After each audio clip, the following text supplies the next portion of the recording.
Hey yo, what's up? Did you know that the sand on India's beaches can power this country for 400 years? And that's not a claim, that's physics. Yes, for 70 years we had the fuel, we just didn't have the key. And on April 6, 2026, India found the key. At Kalpakkam, Tamil Nadu, the prototype fast breeder reactor went critical for the first time. And with that event, India became only the second country in the world to cross this threshold. Today, we break down exactly what happened, why the world is watching, and why this might be the most important thing India has done in decades. Right now, as you watch this, India's economy is running. Factories, trucks, farms, planes, everything moving. Now imagine a switch, one switch, someone else's hand on it, flip it, and 40% of India shuts down. Since 2015, India's energy consumption has grown 50%. The hunger is real, but so is the dependency. Indian roads? 9 out of 10 liters of oil imported. Petrol pumps dry in 72 hours if ships stop. Indian kitchens? Half of India's cooking gas imported, 300 million cylinders. Same gas that makes fertilizers, same fertilizers that grow the food. The power in India? 1 in 4 units of electricity runs on imported coal. Remove it, factories go dark. One switch, 3 collapses simultaneously. And dependence is never free. Every time oil prices spike in the Middle East, India has to pay. With dollars, billions of dollars drained from foreign reserves every single year. Every time a conflict breaks out on a foreign sea, India holds its breath. Because a blocked shipping lane is not just someone else's problem, it is India's fuel supply. And this is what energy dependence actually means. Your economy's fate, decided in rooms you were never invited into. Take a look at this. This is a monazite crystal. In India, it's found within heavy mineral sands along our coastlines and inland riverbeds. This isn't just common sand, it's a concentrated deposit of rare, high-density minerals. India has identified 11.93 million tons of monazite, containing roughly 1.07 million tons of thorium oxide. Once processed, that can be converted into 941,600 tons of fissile uranium-233.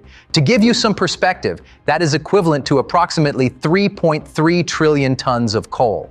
Consider this, global coal consumption is roughly 8.5 billion tons per year.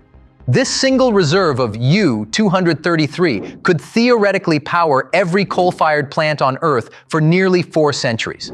I don't need to tell you the environmental cost of coal, you likely already know. But what you might not realize is that coal is the literal backbone of India. In 2026, coal still fuels 75% of our actual power generation. Yes, you heard that right. 3/4 of our electricity comes from coal. And frankly, that's a precarious position to be in. There's a massive difference between capacity and demand. In the summer of 2025, India's peak demand hit 250 gigawatts. Now, our total installed capacity as of 2026 is 520 gigawatts, and over 51% of that is technically green. However, while solar and wind make up 44% of our capacity, they only generate about 13% of our actual energy. They require massive land footprints and are at the mercy of the weather. Solar panels don't work at night, and wind isn't always blowing. A nuclear plant, however, runs 24/7. Even with our tiny 2% nuclear capacity, it managed to provide 3% of India's total power last year. So I have to ask, if you had a garden in your backyard with both thorium and coal, which fuel would you choose? If you've already picked thorium, just wait until we compare the risks of coal versus nuclear. But before we get into that, let me tell you the story of India's ambitious 3-stage nuclear power program. In 1947, India stepped into the light of independence, carrying the weight of 14% of the world's population. These were people who didn't just need a flag, they needed power, electricity to learn, to industrialize, and to survive in a rapidly modernizing world. We had coal, billions of tons of it. It was the easy answer, the conventional path. But a few visionaries knew that coal was a finite solution to an infinite problem. While the world scrambled for oil and gas, India sat on a geological gold mine, millions of tons of thorium oxide scattered across its coastlines. The challenge? Thorium isn't a fuel you just burn. You have to cultivate it. In 1950, Dr. Homi J. Bhabha formulated a roadmap that was nothing short of a strategic masterpiece, the three-stage nuclear plan, a blueprint designed to take India from zero capability to total unshakable energy independence. To understand why this plan is a stroke of genius, you first have to understand the fuel. Most of the world runs on uranium-235 or plutonium-239. These are fissile. Think of them like dry paper. You drop a match and they catch fire instantly, sustaining a nuclear reaction with ease. Thorium, on the other hand, is like a pile of heavy, wet wood. Throw a match at it and nothing happens. It can't start the fire, but it has the potential to be a legendary fuel if you can just get the moisture out. To use that wet wood, you need an established, roaring fire to dry it out first. This is where plutonium-239 comes in. It acts as that intense heat source. When you place plutonium and thorium together in a specialized reactor, the plutonium burns, releasing a constant stream of neutrons. The thorium absorbs those neutrons like a log baking in the heat. Once that moisture is gone, the thorium chemically transforms into uranium-233. Now that it's finally dry, the wood catches fire, and the uranium-233 begins to fission, adding its own massive heat to the campfire. In the first decade of independence, India was a total noob in nuclear space. We didn't have the tech to burn wet wood yet, so stage one was about building a foundation. We kept thorium on the sidelines and worked with natural uranium, just like everyone else. We used pressurized heavy water reactors to generate power, but for Bhabha, the electricity was almost a side quest. The real prize was the byproduct, plutonium-239. Every reactor was a factory, quietly stockpiling the plutonium-239 we would need for the next level. This leads us to stage two, the bridge. Here, we move away from those early reactors and build fast breeder reactors. These are the kilns where we use that plutonium inventory to finally dry out our thorium. And then we reach the final frontier, a self-sustaining infinite cycle. Thorium goes in, uranium-233 comes out. Power is generated, more fuel is bred, and the cycle feeds itself indefinitely. No more imports, no foreign dependencies. Just India's own coastline powering the nation. Forever. In November 1954, Homi Bhabha presented his vision to the world, and the momentum that followed was staggering. Within months, the Department of Atomic Energy, DAE, was born. In just 15 months, Bhabha moved from a mere concept to Apsara, Asia's first prototype nuclear reactor. But there was a catch. The UK supplied 80% of the enriched uranium for Apsara, meaning our independence was on a leash. To break free, India partnered with Canada to build the Cyrus reactor by 1960. This was the turning point. Cyrus didn't need enriched fuel. It ran on natural uranium. The 1962 Indo-China War changed everything. India stopped playing basic research and started focusing on fissile material production. By 1964, we commissioned our first industrial-scale plutonium reprocessing plant at Trombay, Project Phoenix. The period from 1950 to 1964 is known as the golden age of India's nuclear program. Why? Because the partnership between PM Nehru and Homi Bhabha was unstoppable. To give you an idea of the scale, in just 2 years, spending on atomic research skyrocketed by 1,200%. By 1958, Baba's DAE was consuming a massive 33% of India's entire national scientific budget. But the tide turned. In May 1964, Nehru passed away.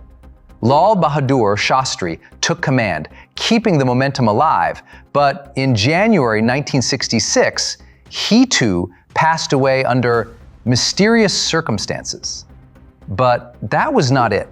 There was a bald eagle keeping an eye on India's nuclear program and was so scared of the rapid development of a third world country that exactly after 13 days, on January 24th, 1996, at the age of 56, Dr. Baba met an unfortunate and mysterious end. India was wounded, but we couldn't stop. China had already tested its atomic bomb in '64. We began mining our own uranium in Jharkhand to cut foreign ties, and by 1969, we opened Asia's first commercial nuclear power station in Tarapur. All this time, the Trombay plant was quietly cooking plutonium-239. On May 18, 1974, that plutonium fueled India's first nuclear test, Smiling Buddha. The world's reaction was swift and brutal. India was cast into a nuclear winter. Canada terminated all cooperation and froze construction. Japan cut off all loans and grants. The USA stopped all non-humanitarian aid. The most crippling blow came in 1975 with the creation of the Nuclear Suppliers Group, NSG. This was a global blockade designed specifically to lock India out of nuclear commerce. For 30 years, we were trapped. We only had 2% of the world's uranium, not nearly enough to run the reactors needed to build the plutonium stockpile for stage 2. The dream was on life support. The script flipped again in 2005. Prime Minister Manmohan Singh and US President George W. Bush began the high-stakes negotiations that would change history. India agreed to a separation plan, dividing its program into civilian and military wings. In exchange, the US used massive diplomatic weight to force an NSG waiver for India. Suddenly, the gates opened. India could finally buy uranium from Russia, France, Kazakhstan, and Canada. The fuel for stage 2 was no longer a dream. It was arriving by the ton. In 2005, India's nuclear footprint was a modest 3.3 gigawatts. By 2014, it had climbed to 4.7. And today, in 2026, we stand at 8.8. While domestic energy demand surged 1.5 times over the last decade, our nuclear capacity effectively doubled. But make no mistake, this is merely the prologue. The real nuclear acceleration has only just begun. With a strategic roadmap targeting 22 gigawatts by 2032, and a staggering 100 gigawatts by 2047, India is pivoting toward a future where nuclear energy anchors 10% of our total power grid. However, to understand our trajectory, we must look at the global titans. The undisputed leader is the United States, boasting a 100 gigawatt net capacity that fuels nearly 18% of its massive economy. France follows at number 2 with 66 gigawatts, though it leads the world in integration, derived from a remarkable 70% of its total power supply. Then there is China, currently sitting at number 3 with 61 gigawatts. China's momentum is unparalleled. By spearheading nearly half of all global reactor construction, they are on track to seize the top spot by 2030, with a projected 110 gigawatt capacity. The most striking comparison, however, is South Korea. Despite being a mere fraction of India's size in both landmass and population, it maintains a robust 26 gigawatt capacity, roughly 3 times that of India, providing 30% of its national power. These figures paint a sobering picture of how much ground India has yet to cover. While our ambitions are monumental, we are currently operating in the shadow of established nuclear powers. The journey from 8.8 to 100 gigawatts isn't just a target, it is a race for energy sovereignty in a rapidly evolving world. When we discuss nuclear energy, we must also evaluate its inherent risks. The two most lethal threats are chemical toxicity and radiation. While radiation is often termed the long-term killer, chemical toxicity is the immediate killer. At a high level, the entire process is divided into 4 stages: mining, fuel processing, energy generation, and waste disposal. Every one of these stages is susceptible to both radiological and chemical hazards. Let's analyze the risks at each level. During uranium mining, you encounter radon gas, radioactive dust, and of course, gamma radiation, along with other hazardous materials. Now, while gamma radiation has the potential to kill instantly, levels during mining are almost never high enough to cause immediate death. While gamma rays pass through the body, the true peril in mining comes from particles you internalize. Consequently, gamma isn't the primary threat. The real danger lies in radon gas and radioactive dust. Inhaling radon gas or radioactive dust might not make you feel symptomatic today, but it significantly elevates the risk of fatal lung cancer 10 to 20 years down the line. Conversely, radioactive dust contains uranium. If you ingest this by drinking contaminated water, the chemical toxicity can cause acute kidney failure and death within mere days or weeks. There are generally 2 methods for mining uranium. If the deposit is within 100 meters of the surface, we utilize open pit mining, where, as the name suggests, the surface is stripped away until the ore is reached. If the uranium is deep, it is no longer viable to remove the overlying rock, so tunnels are excavated to reach the ore, referred to as underground mining. In underground mining, the workers are in the greatest danger due to the high probability of inhaling concentrated radon gas and dust. However, in open pit mining, the radioactive dust is dispersed across the entire region into rivers and soil, devastating nearby villages. We have already been suffering the impacts of uranium mining for years. In India, Jharkhand and Andhra Pradesh are the 2 primary mining hubs. Jadugoda in Jharkhand has seen a significant surge in rare birth defects and physical deformities among children. In MC Pale, reports indicate that nearly 44% of pregnancies have ended in abortion. Additionally, in regions like Thorium, the overflow of tailing ponds during monsoons has leached toxic slurry into local water bodies, creating a permanent cycle of contamination. But it's not only India where uranium mining risks were realized. In the USA, in 1979, in Church Rock, New Mexico, a breach released 1,100 tons of radioactive mill tailings and 94 million gallons of highly acidic radioactive wastewater. The waste surged into the Puerco River, carrying toxic heavy metals and radionuclides 130 kilometers downstream into Arizona. Residents who waded into the river unknowingly suffered acid burns on their skin. Livestock that drank from the river died or were found to have elevated radiation in their tissues. All of this when we are merely mining uranium in its relatively stable, natural state. However, once that uranium undergoes fission within a reactor core, it transmutes into volatile isotopes like cesium, strontium, and iodine, elements 1,000,000 times more radioactive than the raw ore. Even standard daily operations are a feat of high-stakes engineering. These isotopes emit relentless gamma radiation, capable of penetrating solid steel. Over years of operation, the reactor's own infrastructure, its pipes, valves, and structural casing, becomes radioactive itself.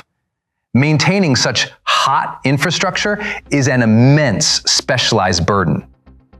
In the simplest terms, a nuclear reactor is a hyper-sophisticated steam engine.